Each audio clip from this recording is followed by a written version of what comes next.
if you aren't able to deliver a holy shit wow experience when people interact with your brand, you are falling so far behind.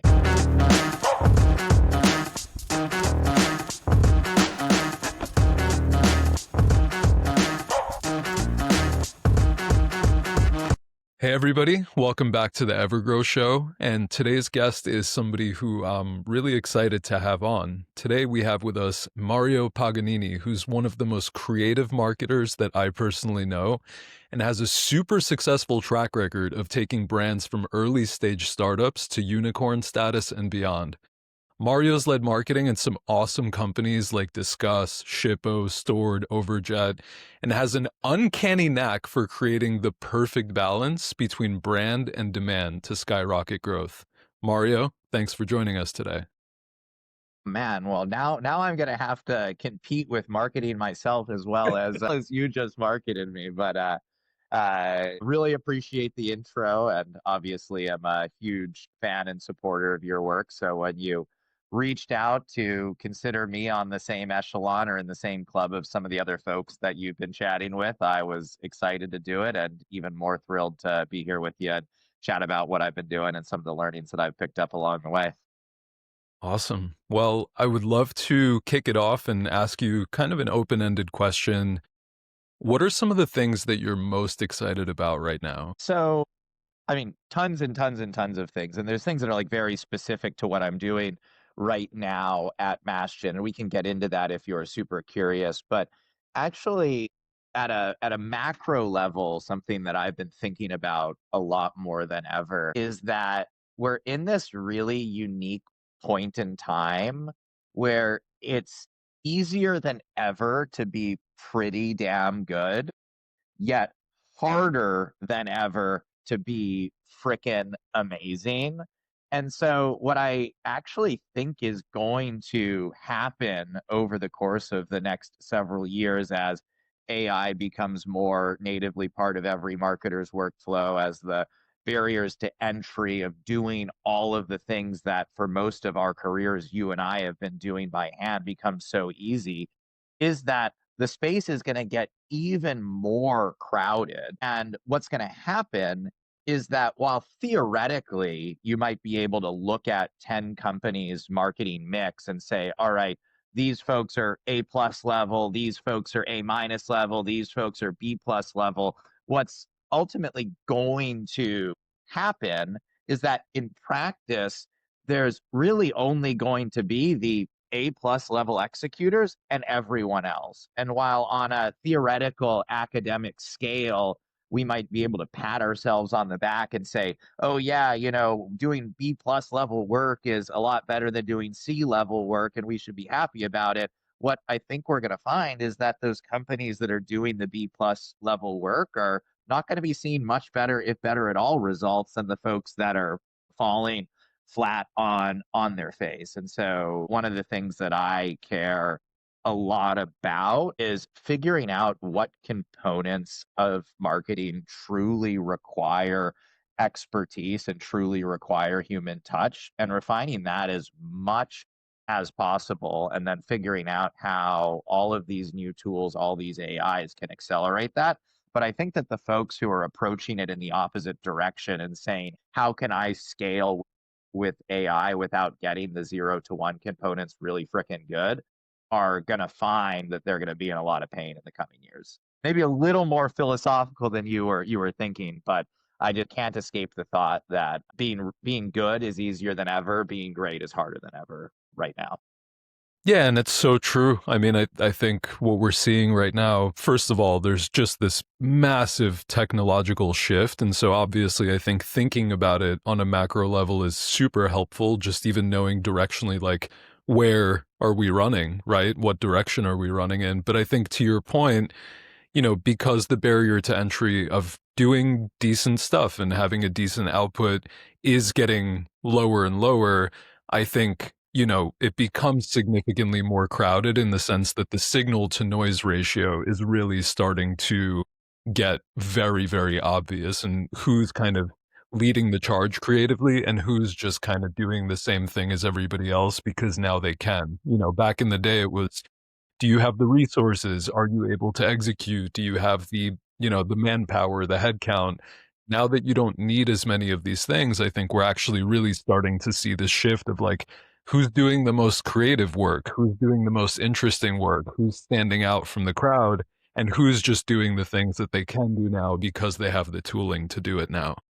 Yeah, and, like, I think one of the things that's somewhat unique about how I look at marketing, or maybe just that I'm willing to come out and say this when some other marketing leaders may not, is that whether you can track it or not, whether it shows up in a board deck or not, that if you aren't able to deliver a holy shit wow experience when people interact with your brand, you are falling so far behind. That there's so many companies that I see out there that candidly have really smart people doing really great stuff, that they've got great distribution, they have great products, they have sales folks that are working really hard. But when I choose to interact with them, whether that be I click through to their social page, whether that be I land on their website, whether that be I watch one of their ads, it's as forgettable as anything else that I've seen. And so, as corny as it is, like, one of the first things that I've tried to do at virtually every company that I've been at, and I know it's the most cliche thing ever to say, new marketing leader comes in and changes the website, but simply having that holy crap, this is cool moment when someone interacts with your brand already puts you at a level so far beyond almost everyone else that you're competing with. And yeah, it's corny. Yeah, I can't prove it. But at the end of the day, if I'm not really excited about what I'm doing, if my team's not really excited about what we're doing, and in what world is someone on the outside whose attention we're trying to win going to be excited if we're not excited about it? Like, I'm paid to be excited about this stuff. If I'm not jumping out of my seat excited about what Bastion's doing, who else is going to be that excited? Like, when you think about how you approach distribution today, reach and impressions can be purchased. That if you have money, you can get in front of, and again, some markets are harder than others, some channels are harder than others, but at the end of the day, if you have intelligence and money, you can get in front of anyone that you want to get in front of, and that's a commodity. But someone's attention is something that you earn, you can't buy. And if you aren't trying to solve for that part of the equation first before doing everything else, you're setting yourself up to fail, or put differently, you're setting yourself up to look like everyone else out there that's trying to do the same thing. And, I'd be lying if I said that I was the world's foremost expert on technical demand gen. I've been fortunate to work with some really smart folks that understand that side of the business better than I do. But if you aren't starting with a really strong 0 to 1 of, you're putting something in front of people that excites them, your audience really well, you've done the work to achieve product market fit, you're able to communicate your product in a way that resonates with your audience. Without that foundation, you're just setting yourselves up for failure. And it's crazy how many companies are pursuing all of the 1 to 100 tactics without getting the 0 to 1 really freaking good first. Yeah, I couldn't agree more. And honestly, behind every successful demand gen engine is a story, is a brand, is a set of creatives that's performing well. And the reason that that performs well is because people can relate to it, people connect with it. And I think that's the intangible part of marketing that you're right, it can't necessarily be measured. And I think as marketers, as an industry in general, business has shifted so radically into measure everything, everything has to have a direct ROI that I think we've almost put ourselves into this continuous loop of we're not investing as much as we should be in the intangibles, the thing that people actually resonate with and connect with. And fortunately or unfortunately, that's not something that you can codify. That's not something that you can get out of an Excel spreadsheet. That is human nature, that is psychology. And I think actually, as far as the marketers that I know, you have a really, really good knack for being able to identify what makes people tick, and building out something that does wow the audience and that does make them go, holy shit, wow, that's really cool. Thanks, my dude. I mean, obviously at the end of the day, like if the work that I do and the work that you do and the work that, anyone that might be listening to this or trying to grow their career in B2B go to market. At the end of the day, the goal of everything we do is to make money efficiently for the companies that we work for. And so obviously, if you're not tracking that and if you're not driving that result at the end of the day, there's something severely wrong in the process. But when it comes to the minutia of it, one of the things that I think actually causes a lot of marketers to kind of get stunted in their growth and not be able to kind of go from being a really strong tactician to a true brand and go to market leader is that, and I totally understand the pressure behind why some of these decisions are made, but it's sad to see that a lot of folks, and I've been there myself and done this myself, speaking from firsthand experience, is that it's very easy to play not to lose instead of to play to win. And when you don't have the trust with the rest of your team, when you haven't built up that credibility, you're almost forced to focus on doing things that show up really well on a dashboard immediately, and you have to optimize for that outcome. And I don't blame anyone for doing that, but at the end of the day, I think the best marketers are truly playing to change the world and playing to win, whereas a lot of folks, even very talented folks, because of the situation they're in, because of the relationships they have at their company, because of the product, a million reasons are really optimizing for not losing and not losing their job and not, not being able to immediately show an ROI number in their next pipeline review or in their next, executive review, board meeting, whatever cadence you have. And when I think about, what separates like a great marketer from just anyone that you can pull off of the street, I try to remind a lot of folks that are willing to ask for my advice. And I totally understand that there's a lot of people that don't need or wouldn't want my advice. And so only take it if I'm someone that you that you trust and think has good things to say. And that's candidly a lot of people strongly disagree with me, and I love them for it.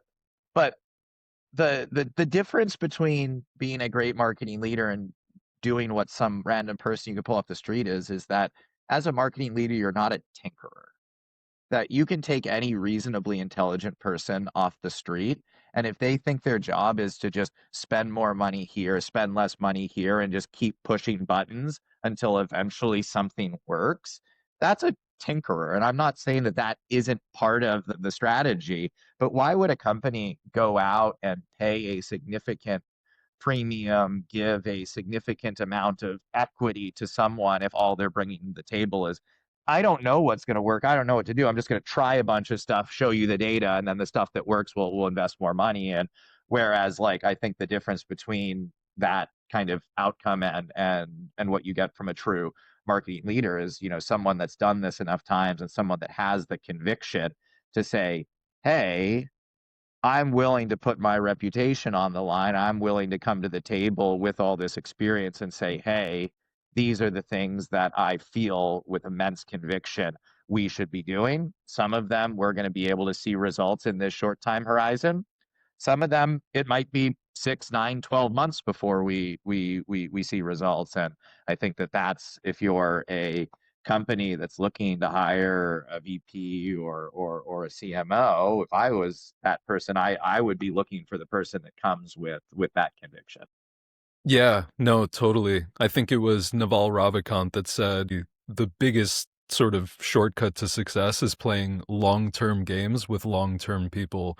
And I think obviously, like you said, Damn, that's such a good quote. Oh my it's gosh. something I live by. I mean, I But it's try crazy to. that like a lot of people, like the part I love most about that is like it's a two-sided equation, that it's like you have to be willing to play long-term games and you have to find other people that are willing to play that game with you. And I've been very fortunate that I've been in situations where I've had that two-sided agreement. But, something that does make me sad is I know a lot of really talented people that would love to be doing that, but for whatever reason don't have that opportunity where they're at. Yeah, for sure. And it's whether it's limitations of, hitting specific goals in short amounts of time or just the way that, fundamentally a company's sort of operating mentality is, we have to hit the quarterly, we have to hit the annual. But, to your point, the way that great companies are built are by focusing on both, right? The brand side as well as the demand side, and being able to do that over extended time horizons is really where you get to see the magic happen. And to that point, I guess, one of the things that I would love to ask you is, in your opinion, what makes a really strong brand? And once you have a very strong brand or once you're working on the things that make a very strong brand, how do you balance that with generating demand and meeting goals? Because you kind of have to do both, but I think both are critical to, great companies. Yeah, yeah. And really good question. And, cracking that code is quite literally how you scale a company to be really successful.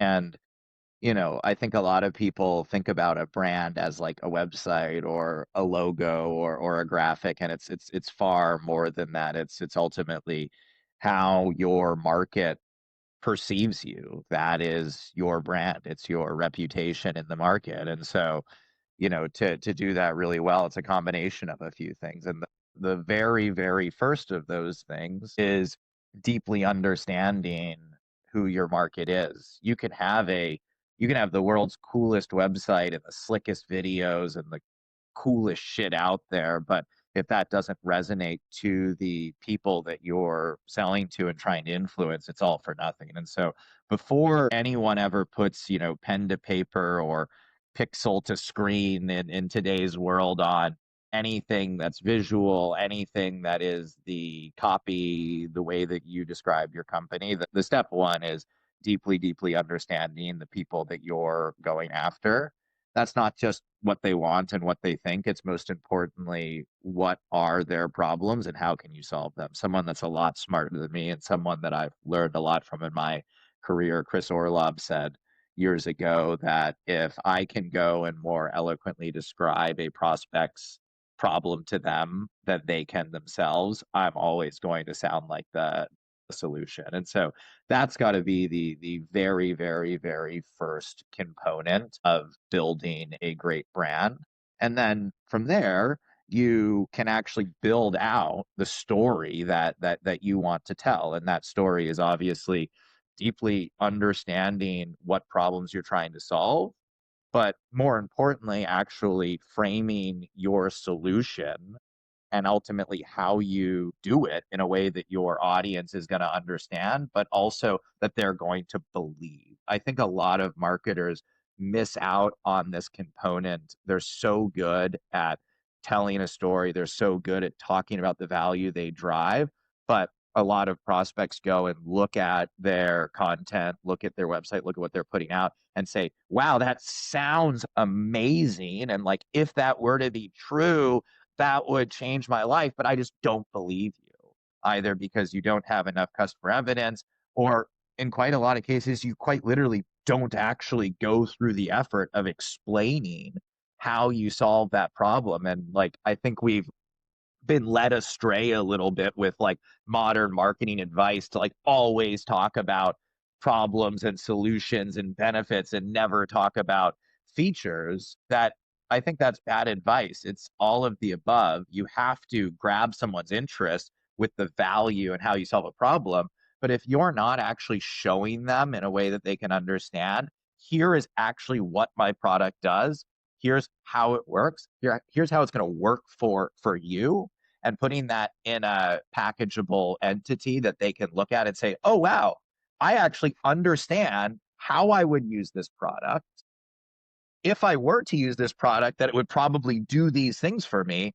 And so when they're saying, hey, this product, I'll use Bastion as an example, is going to increase my sales, or this product is going to help me to handle 3x more orders during a peak rush hour, they actually go, "Oh yeah, I totally understand how that product's going to do that."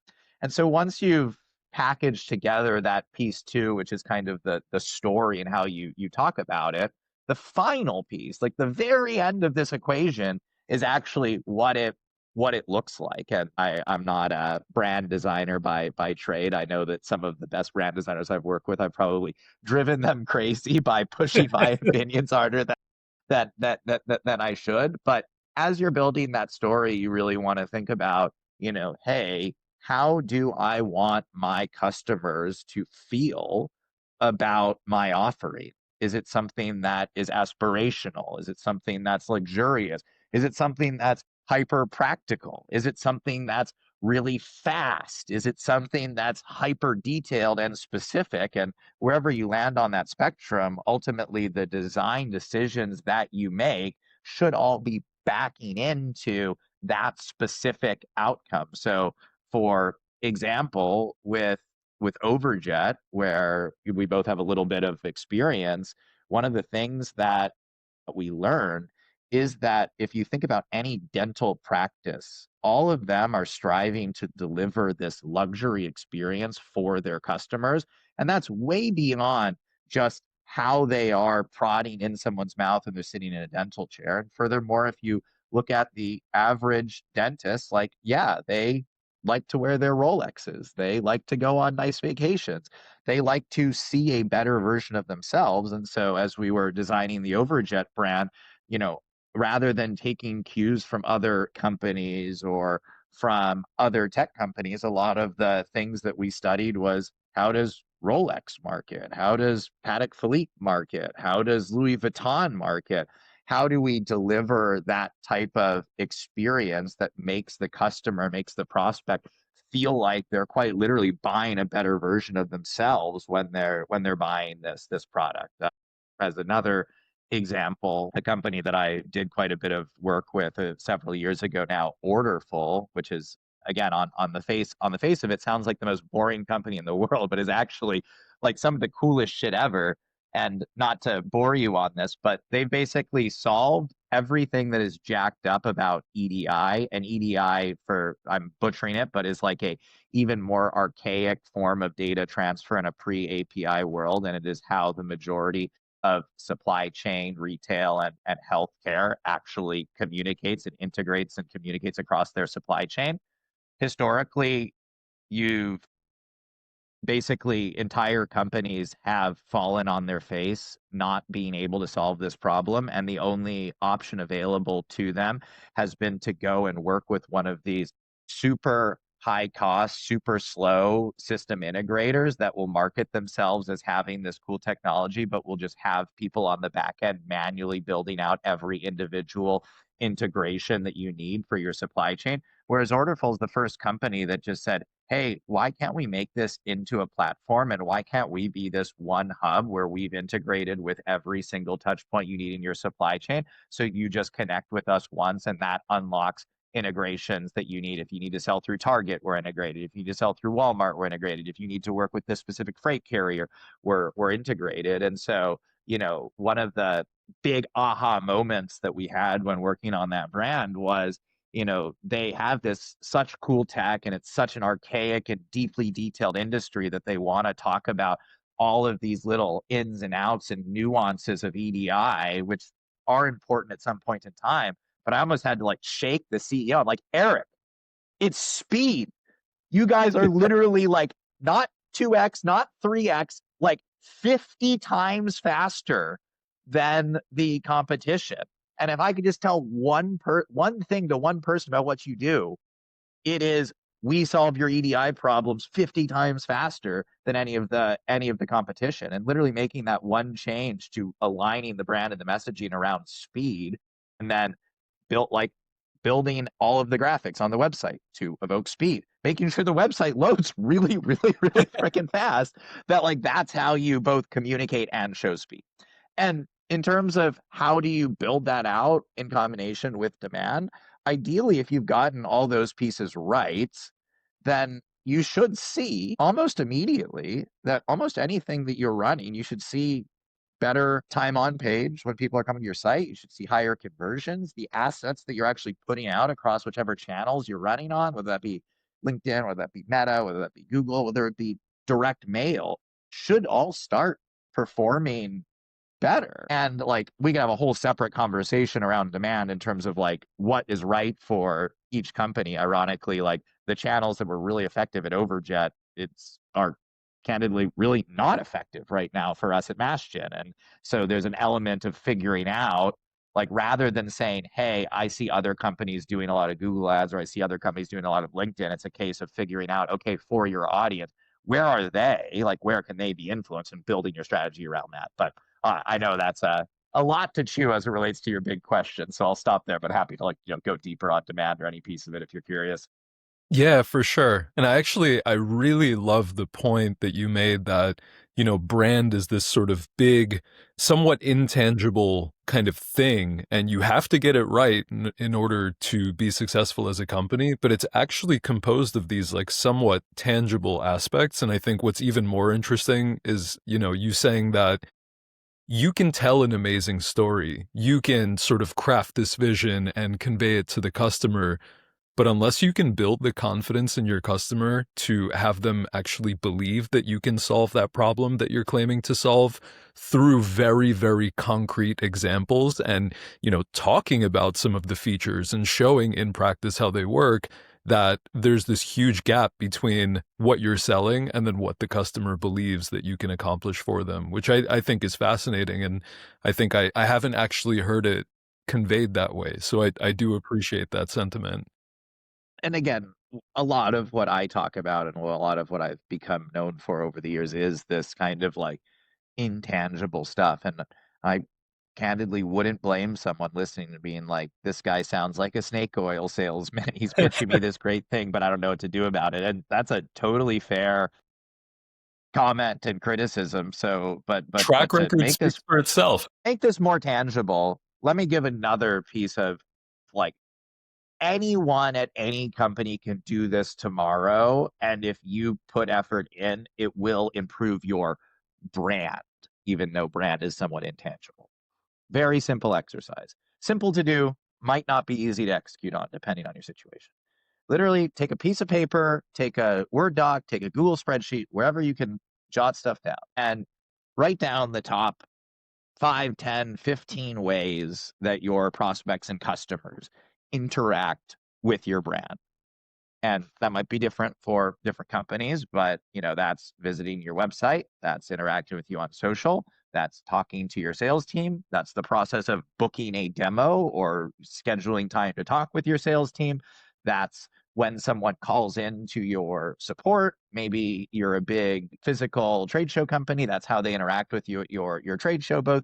And you create this list of, hey, here are the most prominent ways that people interact with my brand and interact with my company, and then go through the brutally and sometimes painfully intellectual honest exercise to say, hey, if I were to compare that interaction these people are having with my company to the best I've ever seen or the best version of that I can think of, where do we sit on that spectrum? And I think in most cases, even myself going through this, you will find that in a lot of cases, you look at how you handle these interactions and you'll say, oh shit, like that's a lot like how every other company does it. And, I wouldn't think that anyone would walk away saying, I just had a magical experience. And if you, again, you can't do it all overnight, but if you focus on chipping away of adding that little extra flair so that for each of those experiences, you can sleep, comfortably at night, believing and knowing that when a customer or when a prospect has that interaction, they're going to walk away saying like, holy crap, that was a magical experience. That the X version of that interaction, the Mastian version of that interaction is so much better than what I've seen from A, B, C, D, X, Y, Z company.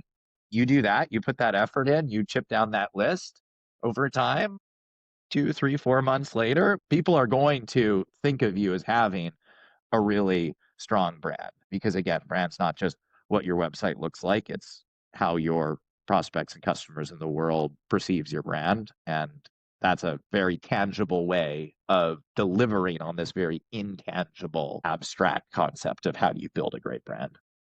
Yeah. No, that's a great point.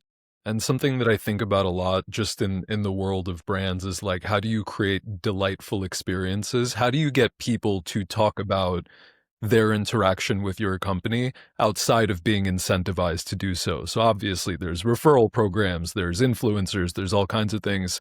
What are the companies doing that can actually get people to, go out in the world and talk about their experience with that product?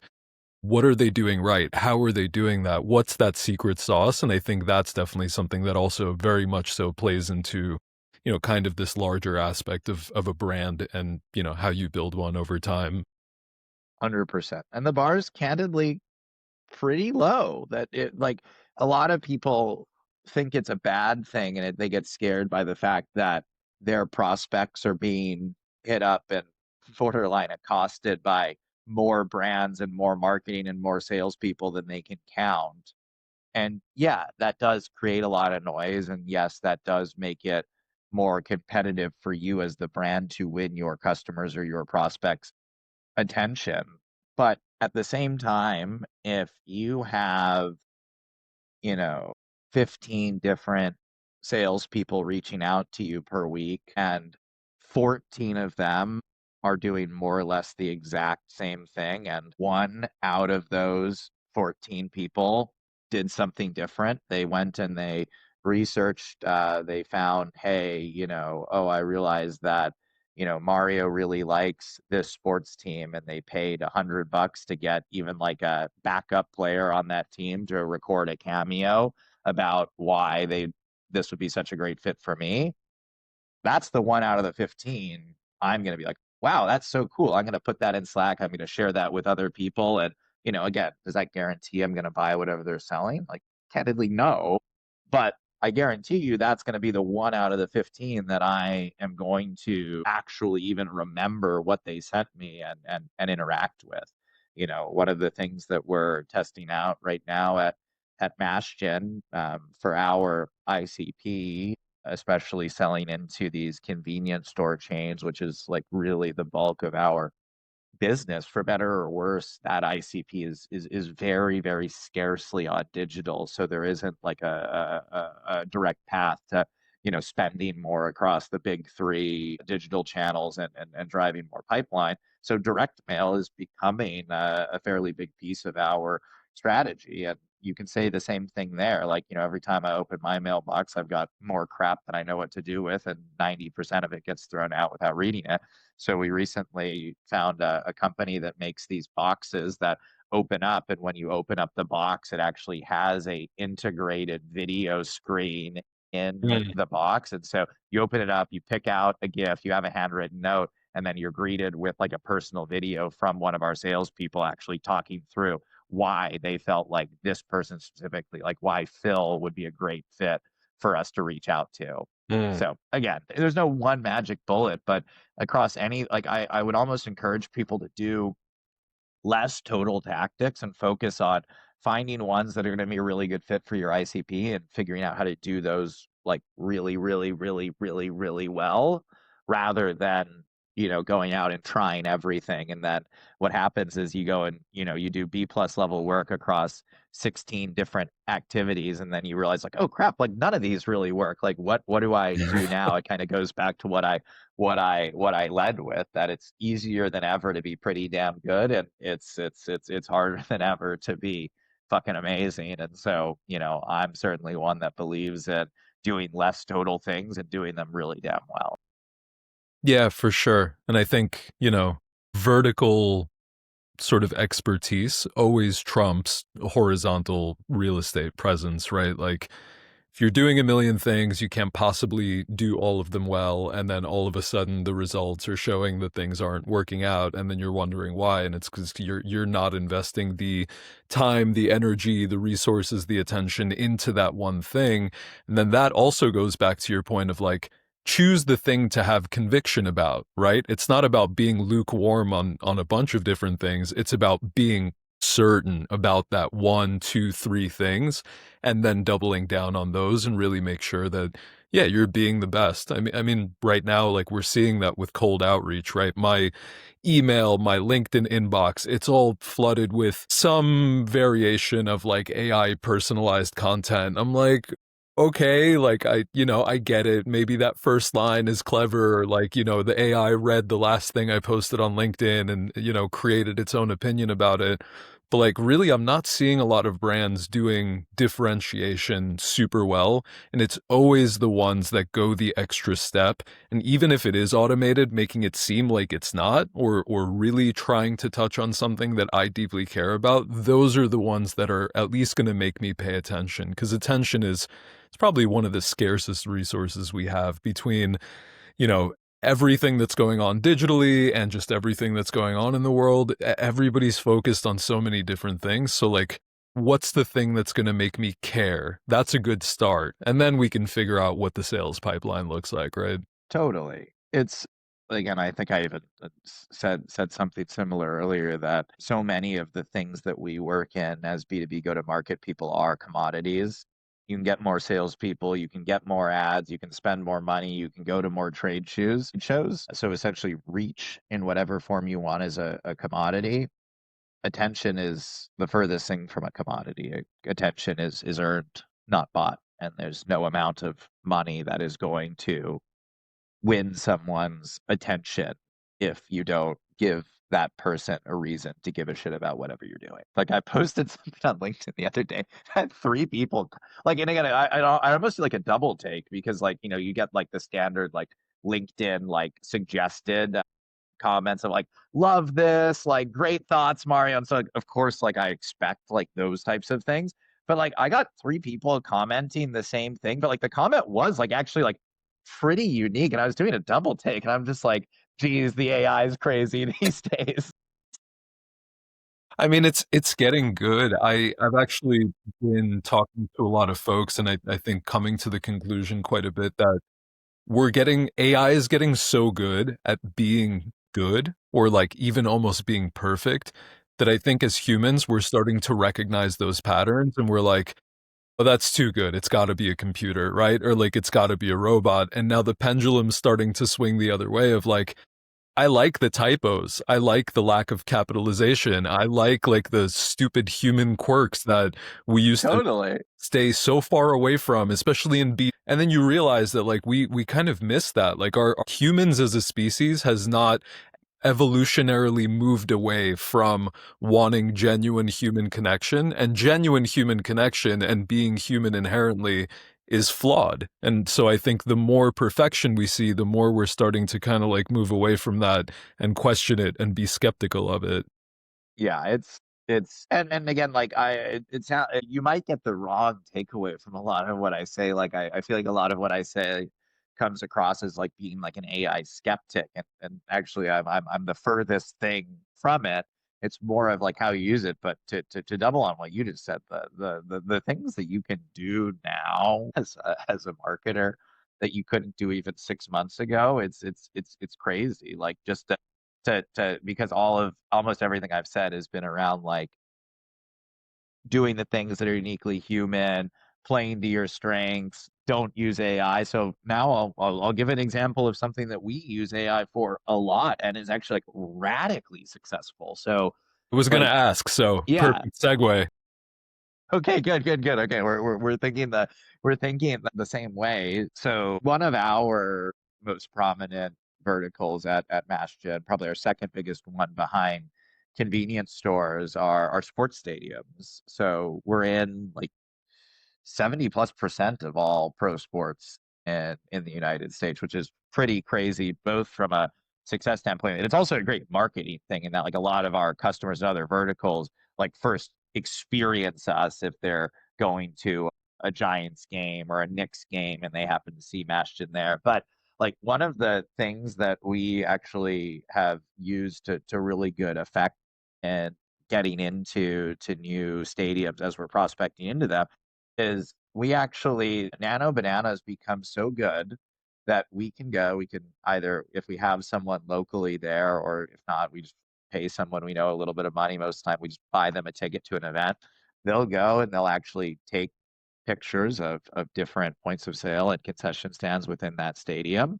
And then we've built up a good enough library of our product in good use across both in our lab and across other stadiums that we could quite literally create like borderline, if I didn't tell you it was AI, you wouldn't know, mock-ups of exactly what the checkout experience would look like with MassGen at this stadium that is not currently using MassGen. And we're able to send that like side by side of quite literally like, here, we went to your game last night. Here's this line that's, 30 people long. And that means that, halftime's only 15 minutes. You can only serve one customer every minute, 15 seconds. So over half those people are going to miss the game.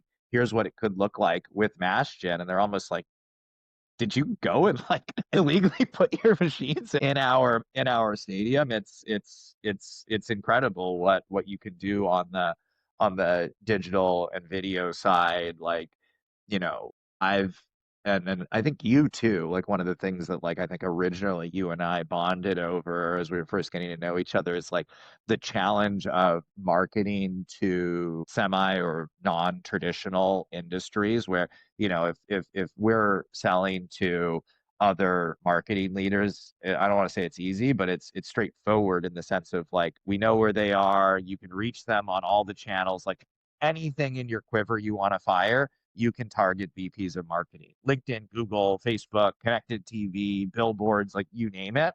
Whereas selling to dentists or food service operators or people that own 15 convenience stores randomly but don't call the stores by their name, like these people are candidly a lot harder to reach. And one of the other things that I think as pretty radically changing the the database building exercise of marketing is all of these AIs that are basically apologies to Apollo and Zoom Info and Cognizant, but candidly like eating their business alive because like compare at least for the companies I've been at, we've been able to get some results from like the Apollos and the Zoom Infos of the world, but using like the Clays and the Seamless AIs of the world, we are getting exponentially better data. And so we actually have canceled our Zoom Info subscription. Right now we're using Clay and testing out Seamless. And so like, as a marketer, like if you can afford it and it's not all that expensive, like there's almost no reason to use any of the other sources other than Clay, because with Clay, you basically are getting coverage across all of the other databases. So it's like, why would you not go to Clay, who can use AI to pick out of every database that exists and get you the best data? And then if you need to go one layer deeper than that, in that, like, you need to find people that are not in any of these databases, even a year ago, my only solution was to either do it manually myself or find someone on Fiverr or an equivalent site to just literally manually do one by one Google research and phone book research to find these people. And now what this company Seamless has built is they basically, unlike Clay that uses AI to scrape other databases, Seamless has basically built this AI that the best way I can describe it is that it's an AI that mimics the exact same process that I would use to manually scour the internet to find that person's information. And so that's been a game changer as it relates to our list building, another like big cheat code that we've unlocked. And again, I wouldn't blame someone for questioning where this sits on the ethics scale, but we've been able to augment a lot of our lists with personal email addresses. And before you worry. We're not emailing people on their personal email addresses, but in terms of being able to get that data and then use that to build our social media targeting audiences, the match rate is so much higher, especially on Meta when we're able to upload a target list with personal email addresses instead of business email addresses. And again, like these are things that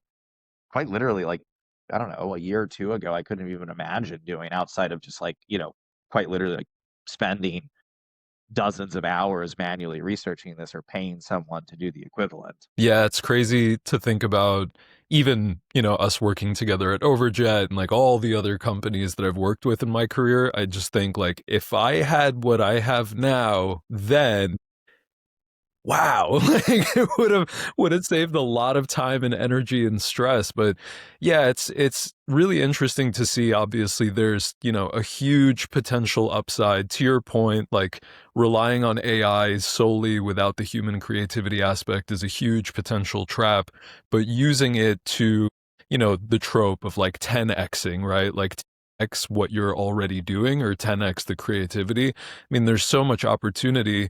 But I guess on the flip side, is there anything that you're potentially concerned about right now or worried about right now, or any traps that you're seeing that are potentially opening up because of this whole, AI revolution, so to speak?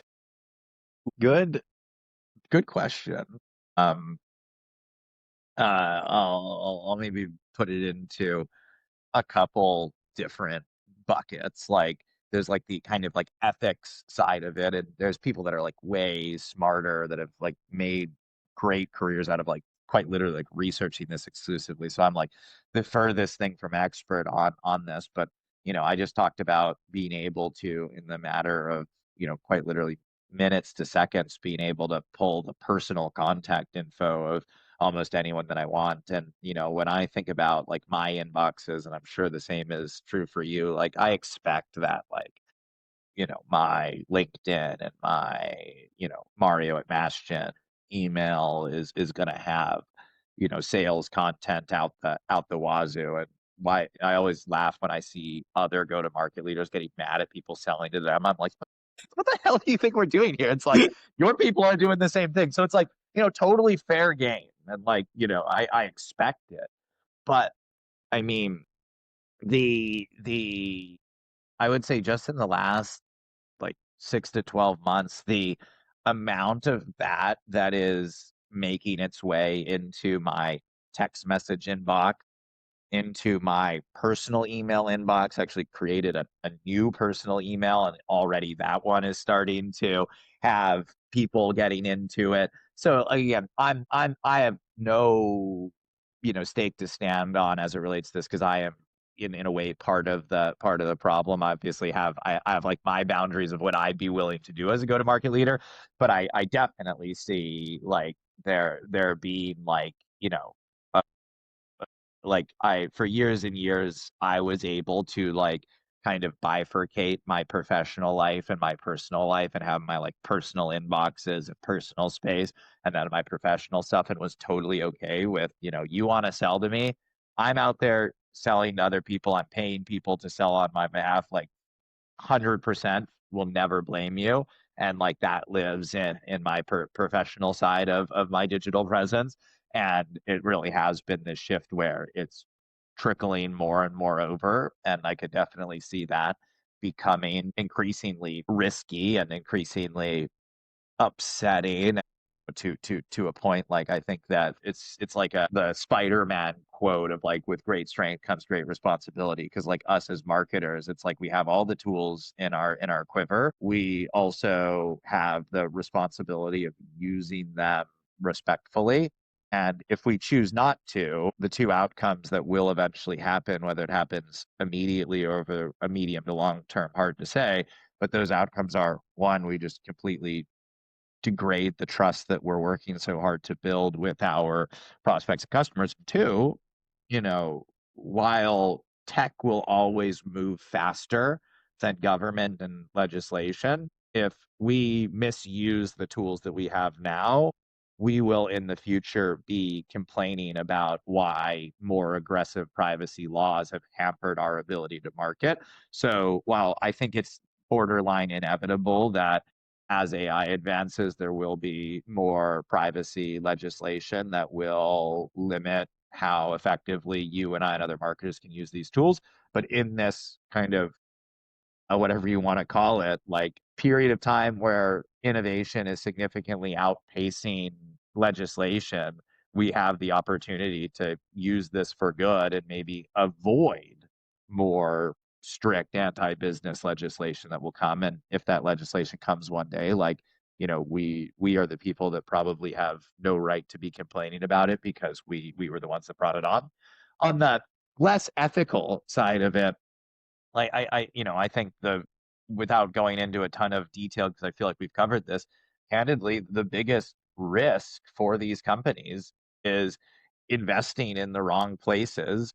By what I mean by that is investing in all of the scale without the substance. And the result of that will be number one, you're not going to get the results that you want. And then number two, you're going to be sitting looking at all of the data of the things that you've done, and you're not even going to know why you're not succeeding. And so, I think that like the best companies are, like we've talked about this entire time, building a really great balance of having a really great 0 to 1 and then using AI to help the 1 to 100. I would be open to being proven wrong, and I'm sure there are people that have points on this, but I am someone that believes that the 0 to 1 is a human exercise and cannot be replaced by AI now or in the future that I see. And not getting that right and trying to either skip 0 to 1, go to market tactics and go right to 1 to 100, or cheat and use AI that is 100% built for 1 to 100 to get your 0 to 1 right. I mean, it's no one's going to come and arrest you, but you're going to be sitting there not having the results that you want, and candidly, you're going to be like trying to diagnose whether your problem is your Google ads, your Facebook ads, your cold outreach, or your LinkedIn, when it's probably that you didn't build a strong enough foundation, but that will never show up in your data. It'll just look like you're a below average marketer across all channels. Yeah, I mean, trying to scale without a strong foundation, it's like building a skyscraper on quicksand. Like it's like it might go up, but it'll it'll come down eventually. I would love to kind of wrap up with one question that I really love asking. If you could broadcast one message to all the founders and all the marketers in the entire world at the same exact time, what would that message be? Oh my gosh. Because I've talked so much about business, I'll go in a slightly different direction and say, number one, do things that you're excited about. And that doesn't mean like, I didn't grow up dreaming of being a retail marketer or a dental AI marketer. And so, I'm not someone to say follow your dream, but you should be, as you are working on things, if that's not getting you excited, if you're not jumping out of your seat excited to share with the world, in what world do you think that the people that you're sharing it with are going to be excited? And second, on a very, very other end of the spectrum side, is as corny as it sounds, treat everyone around you with compassion, dignity, and respect. Like one of the things that like we never fully realize, and it's not your job to know, is that anyone that you interact with, like you have no idea like what shit going on in their life, like under the scenes. And so like even when you have to have hard conversations or you're stressed, like the thing I try to remind myself is like, hey, like how would I want someone to interact with me if I, was having a really bad day, if I got some like bad family news, or I was worried that I would lose my job or any of that. And so, I think that at the end of the day, one of the most valuable things that you have, both as a human but also as a business person, is the relationships that you build. And I think in 10 to 15 years time, while I would love to be a generational success and people talk about the marketing that I'm doing today, I have a much higher conviction that the people that know me will be talking about like the interactions they had with me. And that shit is quite literally permanent. Whereas you make a mistake in your marketing campaign, you could come back and fix it later. Yeah. Kindness, dignity, and respect. And it goes a long way when you treat the people around you that way. I mean, powerful principles to live by, and to be completely honest, that's how I do think about you. When you come up and any whether it's a passing conversation or a thought I'm having, I remember the times that we've interacted, not because of the campaigns that we were running or even the results we achieved, which were awesome, but I just remember the personal interaction, and that's what really sticks. So yeah, couldn't Uh, agree more. very the greatest compliment you could give me. Thank you, dude.